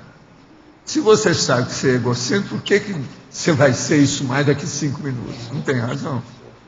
Corta a coisa na hora. Sem cirurgia, nada melhora nesse caso. Tem que fazer a cirurgia. Não tem outro jeito. Então, corta tudo. Se você sabe que é egocêntrico, procura ajudar os outros. Aumenta as coisas. Aqui, tem que fazer aquela técnica que eu uso com a pessoa. Não, mas eu vou ter que dar as coisas para os outros. Assim, vem cá. Sua casa está cheia de bagulho. Olhe os bagulhos que têm valor para outras pessoas. E dê para as pessoas. Por exemplo, certas joias. Aquela moça, então, que ficou danada da vida comigo, eu falei com ela, eu estou vendo que você tem na sua casa 3 colares. Disse, como é que você sabe? Não, eu estou vendo daqui. Você pode dar 2. Valdo, tem muito valor. Que beleza. Isso vai mostrar que você está acabando com o seu egocentrismo. Então, a mesma coisa. O nosso amigo, às vezes, ele não tem colar, mas pode ter outras coisas, né? Ele pode dar para os outros. Sei lá, né? O quê, né?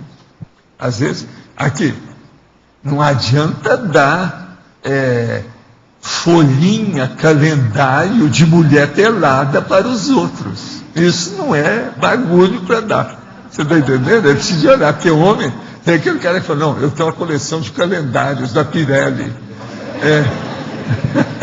Eu falei assim, mas é calendário que já destacou o mês? Eu falei assim, não, eles estão perfeitos. Agora veja, só mulher pelada, né, da Pirelli. Recentemente fui procurar na internet alguma coisa sobre a cidade onde nasci. Isso foi intuitivamente. Aí fiquei sabendo da morte recente de uma professora da minha infância, que foi colega de aula da minha mãe. Como nunca mais nos comunicamos, creio que ela tinha alguma curiosidade a nosso respeito. Era uma educadora por vocação e muito estimada na cidade. Pode ela ter vindo para nos ver? Sim, foi isso que aconteceu com a madrinha, que era professora da minha mãe, e eu vi fora do corpo. Tudo pode ser.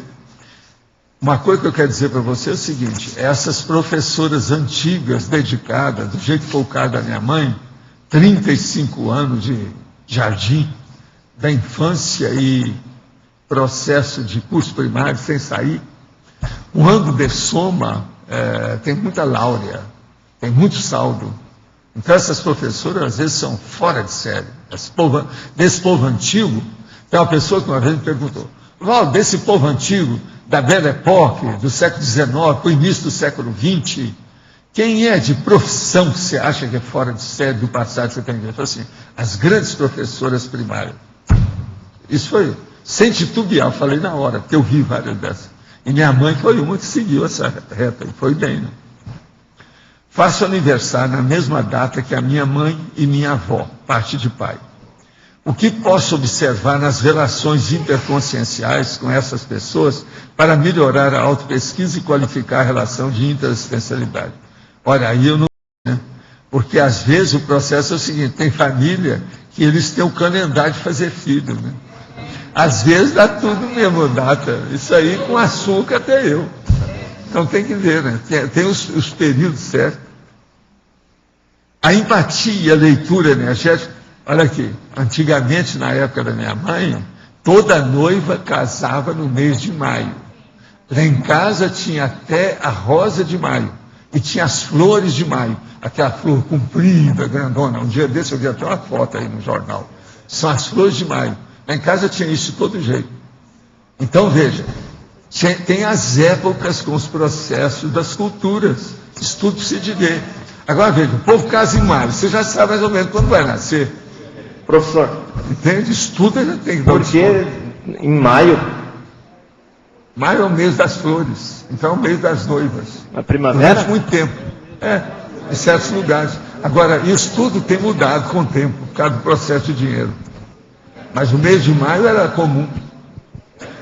A empatia e a leitura energética é uma das ferramentas para a seleção do grupo evolutivo. Os afins se atraem mesmo nesse caso? Sim, por que não? Os afins se atraem o tempo todo, né? Em todas as coisas, fica de olho. Aí está o negócio. Essa regra não tem exceção. Entende? Olha, eu falei aqui sobre regra e exceção, teve gente que reclamou, aí eu falei. Por exemplo, eu vou mostrar uma regra que não tem exceção. Todos os corpos humanos são desativados. Ninguém fica para herança, legado ou prêmio. Todo mundo desativa o corpo humano. É uma regra. Acabou. Não tem exceção. Eu, pelo menos, não vi ninguém que ficasse. Até hoje. Não tem ninguém. Gostaria que o senhor aprofundasse o que acabou de falar sobre o modo de criação de amizade, de fazer amizade pensando que vai ajudar o outro e não a si mesmo. Como é fazer amizade pensando no ponto de vista do outro? Como é que se processa isso? Olha, falando nessas coisas, precisa a gente explicar outras, né? Senão o povo tem dificuldade. Existem uns processos de assistência que são mais avançadinhos.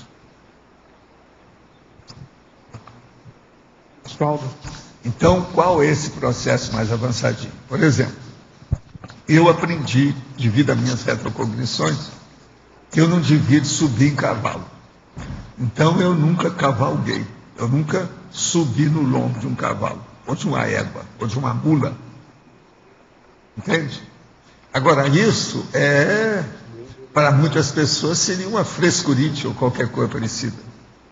Mas, se você for raciocinar, é um processo de fraternidade profundíssimo, ou profundérrimo. Então, a partir disso, você vai formar uma dupla evolutiva. Você não vai formar, se você já tem noção da dupla evolutiva, o ideal seria você arranjar alguém que não teve curso intermissivo, ou se teve o curso intermissivo, que precisa e tem mais carência do que você, para você ajudar a pessoa. Isso é um nível também avançado de fraternidade. Agora, se você pega o problema, vamos pensar bem, da dupla evolutiva, que é aquela pinguela ou aquela ponte para a mega fraternidade, você vai ver que você pode estender esse critério para todas as amizades que você tem. Então, o ideal é a gente cultivar a amizade que você possa ajudar a pessoa. E não você não vai arranjar amizade que você vai tirar partido daquela pessoa, tirar proveito, explorar a pessoa. Isso é fraternidade. Com isso, você está entrando no policármico. Todas essas 3 medidas que eu falei são policármicas. A maioria das pessoas ainda não entende isso. Existem outras ainda mais sutis ainda e mais difíceis. Por exemplo, evite pisar na grama sem ninguém pedir para você. Porque a grama, ela é viva. A hora que você pisa, você está pesando um ser vivo. Como é que fica? Agora, com isso não quer dizer que você não possa subir em água. Pode. Com isso não quer dizer que você não pode pegar a manga da mangueira. Pode. Não é nada disso. Vamos entender o que é. Olha a intenção. Olha o nível que está. Agora, você vai falar assim, não, mas o cavalo vai sentir muito bem comigo em cima dele. Sim, você conversou com ele? Ele te deu um atestado de amizade? E a robozinha vai bem? Professor. Por exemplo, quem é que fez um contrato com o cavalo para ele correr? E os caras que fazem a corrida de cavalo, todos fizeram contrato. Todo lado. Sweet Steak, na Gávea, todo lado. Todo lado. Mas com o cavalo não tem contrato nenhum, nunca me mostraram. No sinergismo ali, sinergismologia. Sim. Você pode explicar o que é ali, o sinergismo, consciex, fonte, consim, fonte, sensitiva, assistida? Ou na última? Última. O sinergismo, consciex, fonte, consim, fonte e sensitivo, assistido. Vamos entender bem. Sinergismo, uma consciex, fonte. Então, uma consciex fora de série, tá certo? Uma fonte sensitiva seria você. E o assistido, que sou eu. Você entendeu? Acapite? Não. O negócio todo é esse. A situação é essa. Eu acho que está muito claro aqui. São os três termos. Está invertendo, professor? É o sinergismo. A consciex fonte ali é que pode estar desencadeando um campo homeostático, por exemplo. É o amparador extrafísico de função. É a consciex fonte sua.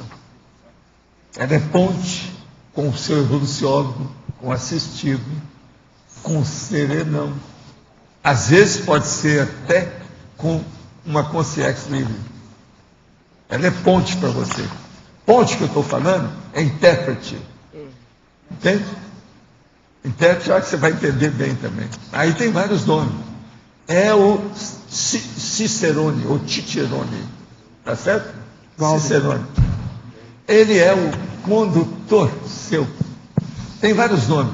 Ele é o líder turístico da evolução para certas pessoas. Tem certas pessoas que você não pode falar em evolução, tem que falar em turismo. Aí ele vai entender. Né? Valdo. Sim. Que nos dê. Pode falar, irmão Manuel. Tem como se aprofundar aqui na caracterologia, o item 5, a relação paraprocedencial. Número 5, relação paraprocedencial. A família nuclear, a autoproex, o duplismo, o grupo karma. Aqui, está mostrando como é que é a vida humana. Primeiro, você nasce da família nuclear. Depois você começa a estudar a sua programação existencial. Aí você arranja uma dupla, sabe? Uma duplista. Uma moça. E depois você vem para o grupo karma. Agora, seu pai trouxe você para cá. Você já entrou diretamente no grupo karma até aqui. Mas qual seria... Eu estou certo, Marconi? Eu estou falando demais. Qual seria a relação, por exemplo, da família nuclear com a paraprocedência da consciência, no caso? É lógico que isso aí tudo tem a paraprocedência. Vai ver que aqui, está todo mundo enrolado na paraprocedência, a mesma. Tem a mesma paraprocedência? Às vezes, vários desses. Pergunta para o seu pai ali, esse senhor que está aqui, Marconi, você acha que você tem a mesma paraprocedência que o Emanuel? É uma coisa para se pensar. Eu confio em vocês. Uma outra coisa, eu tenho muita afinidade com seu pai, porque ele é igual aquele negócio do casal de hoje. Colégua. Coléguas se entendem. Colégua. Entendeu? Por que colégua? Porque a gente está amargando a vida junto, com calma, fazendo alto esforço junto. Colegas. A mula que carrega aqueles negócios do Nordeste lá de vocês, aqueles 2 pacotes, um lado e do outro, assim, Valdo, Sim. Aqui no B. Aqui. Voltando ao que a Patrícia falou e o Eduardo sobre infância... Como é que é? Não estou entendendo. Tá ligado? Oi. Voltando ao que a Patrícia falou sobre temperamento e o Eduardo sobre infância, o que tem a ver, assim, qual a relação que a gente poderia fazer com a mudança de temperamento e a mudança desses grupos? A gente acaba mudando o grupo com... Sempre você vai mudando, a vida exige isso. Então você vai cada vez mais para o fim da vida, para onde você tem que fazer mais coisas. Tudo mais é preparatório. No início você entra com a opção de pessoas, mas tudo é da sua preparação, ainda não é da realização. E como identificar temperamento? O que se faz para identificar? Por exemplo, você rodou e agora você está aí encaminhada dentro de determinadas circunstâncias diferentes dos outros.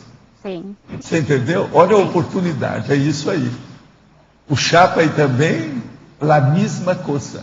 Entende? Tudo faz parte disso. É a vida. Eu posso responder mais uma pergunta pelo tempo exíguo que me resta. Estou nas últimas. Pode falar, Luiz. Sim. Sr. Walter, o professor falou sobre... Voltando a falar sobre a questão da amizade.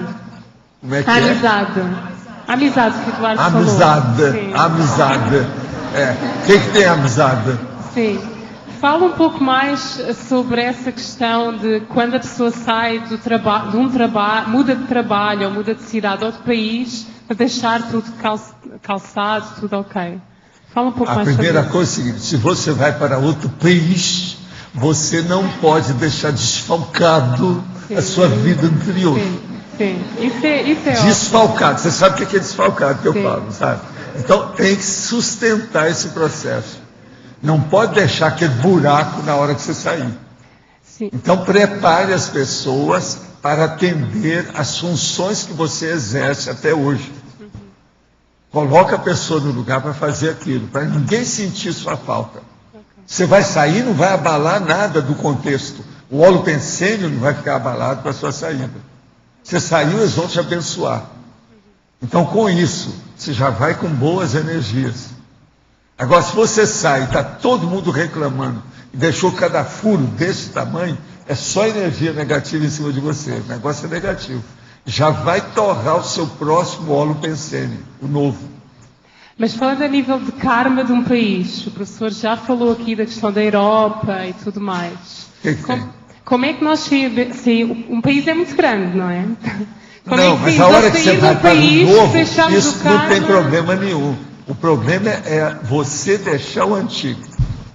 O novo não, tudo é renovação, é vibração nova, sangue novinho, diferente, isso tudo dá muito mais força.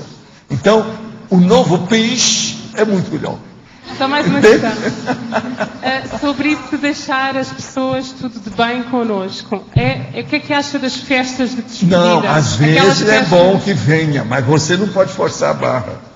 Cada um tem que ver o destino que vai exercer e a proex que vai funcionar direitinho no lugar certo. Você não pode forçar para querer todo mundo ficar juntinho de você. Mas e as tem festas, que ir com calma. Aquelas festas de despedida, quando a pessoa sai de um local de trabalho, faz aquela festa do último dia, para toda a gente se despedir dela, o que acha disso? Não, despedida é outra coisa, né? Isso aí faz parte do serviço, é o faroel. Não é isso. Aquelas festas de quando sai alguém, faz no último dia. E às vezes, então. Qual é o problema? Não tem nada demais. É uma boa isso. Faz parte do serviço.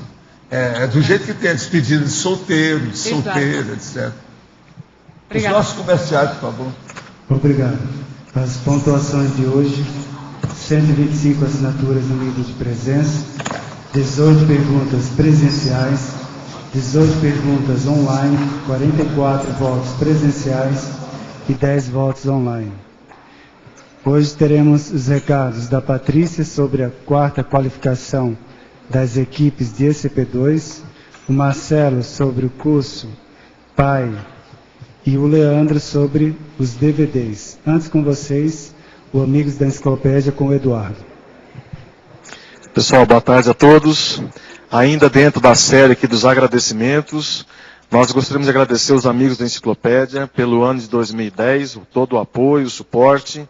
Nós hoje ultrapassamos o número de 320 inscrições e ultrapassamos também 300 amigos, 300 pessoas físicas. Então, isso era um resultado que nós aguardávamos há alguns meses, passamos aí 2, 3 meses abaixo desse número, e agora voltamos a crescer.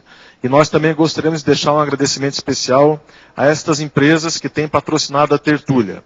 O Laboratório Canone, das Pastilhas Valda, a Pomari Mercearia, aqui de Foz do Iguaçu, a Lanchonete Subway, que tem 2 unidades no shopping e no centro, na Avenida Schmelfeng, a Menta Limão Sucos, que tem uma unidade no Shopping JL, a Hopper Consultoria, na área de marketing educacional, a Coraza Imóveis, de São Bernardo do Campo, a Florence Móveis, aqui de Foz do Iguaçu, o Instituto Internacional de Projeciologia e Conscienciologia, que oferece cursos de Conscienciologia no Brasil inteiro. Vocês podem entrar no site www.ipc.org. Também a Vivendas do Camarão, um restaurante aqui do Shopping JL, também se tornou empresa amiga da enciclopédia agora no mês de dezembro. Então as empresas que tiverem interesse de se tornarem patrocinadoras da tertúlia, podem entrar em contato com a gente no telefone 45 3525 2652, e então nós faremos contato e vamos começar as tratativas, tá ok? Muito obrigado.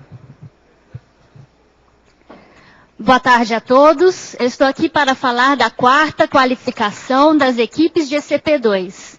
Nesta quarta-feira, nós estamos iniciando os eventos da qualificação com o curso ECP2 no Hotel Rafaim da BR com o professor Moacir.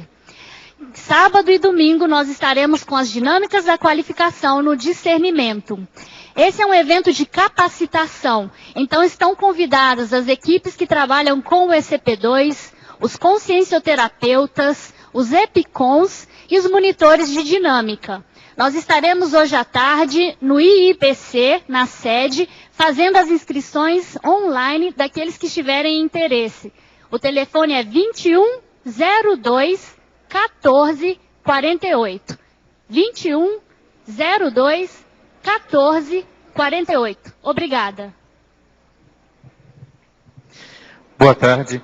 Estou aqui em nome da Reaprendência para anunciar o ciclo essencial do PAI, Programa de Aceleração da Erudição. Esse curso consiste no estudo dos principais livros, das grandes obras da história do conhecimento humano e representa uma possibilidade para todos aqueles que têm deficiências, lacunas na sua formação intelectual, no seu processo de aprendizagem. É um curso que também possibilita a oportunidade de se dar o primeiro passo rumo à erudição. É um curso à distância, então todos os teletertulianos de outras cidades podem se inscrever, e também um curso presencial, especialmente para aqueles que vivem aqui em Foz do Iguaçu. As inscrições estão abertas, são 10 aulas, 10 livros, mais 2 aulas de contextualização. Nós iniciaremos o curso no dia 9 de janeiro, às 8h30 da manhã, e essa aula inicial será gratuita, transmitida online. Assim, todas as pessoas poderão ter acesso a essa primeira aula e decidir se querem fazer o curso ou não. Você pode acessar a aula e também informações sobre o curso no site da Reaprendência, www.reaprendentia.org, e também na recepção do CIAEC. Muito obrigado.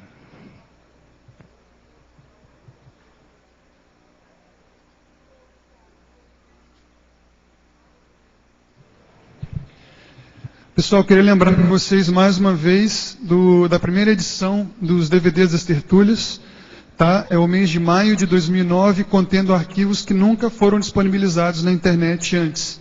Tá? Um período que a gente estava com problema nos uploads. Esses arquivos ficaram inéditos, eles só vão ser encontrados nessa primeira edição aqui, que vai ser o volume 16. Então, antes dessa, nós vamos ter mais 15 volumes para trás, que a gente ainda vai lançar, e para frente também, até a gente completar toda a coleção.